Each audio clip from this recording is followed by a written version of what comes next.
Hi guys, today we will talk about how to fix or how to solve the problem of backup on the application of NFL. We go to settings. In this page we go to apps, default apps, app settings.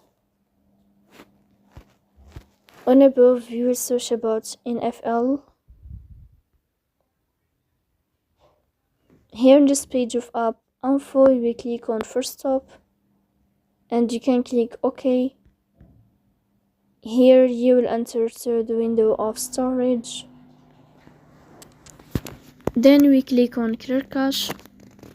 In the end you can turn off your phone and you can wait a moment to restart your phone again to fix that problem. So please don't forget to support us by like and subscribe. See you next time in another video and thank you for your